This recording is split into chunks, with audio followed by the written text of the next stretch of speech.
Hi, I'm Yvonne Halling from bedandbreakfastcoach.com, and in today's video I'm going to talk about how to use the online travel agents for your benefit, not theirs. So if you're depending largely on them to bring you guests, then my 3 top tips in this video will help you to reduce the commissions that you may be paying to them and take back control of your business.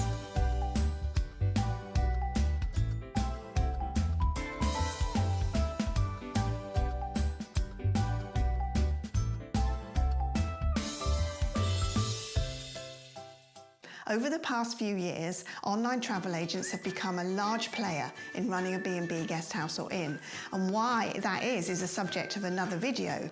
But today I want to help you to understand how you can use them as well as them using you. Tip number 1. If you can think of them as your lead generation partner, then you can shift the way you perceive them from something you resent and even hate to something that you can use. Lead generation in the online world means the practice of attracting customers for the first time. Online travel agents can do this very well because you pay them in the form of the commissions. However, once that guest has become a customer, it's now up to you to keep them as a customer so that you're not constantly paying for the next one and the next one and the next one, and forever. Tip number 2. They're in the business of making money no matter how. They have to do this because they have shareholders who've invested money in their business and they want a return on their investment, right? They're constantly under pressure to make more and more money, so they'll do whatever it takes to make that happen. So, to make more money, they need more bookings. So they'll want you to reduce your prices because in their world, reduced prices means more bookings. But that might not be the right thing for you. So don't do it if it doesn't feel right.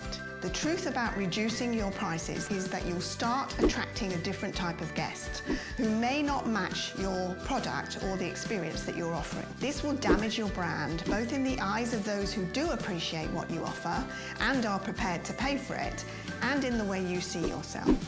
If you've ever done a promotion on Groupon, for example, you'll know that the people your offer attracts aren't generally the ones who would stay with you because the only reason they're coming is because of your reduced prices. Those people can't afford your normal prices, so they would never book with you and are very unlikely to come back. So why would you waste your time and energy with that anyway? Tip number 3. The online travel agents want total control of your business, so they can make more and more money. Resist that if you can. You don't really need to list all of your rooms all of the time. Can you list just 1 or 2 rooms just for online exposure? In some countries, you can put your prices up on those platforms, making it more attractive for your ideal guest to book directly with you, while covering the commissions that you have to pay. Whatever you do with the online travel agents, make sure that you're calling the shots, not them. Be proud of who you are and what you offer, and resist the urge to discount your prices.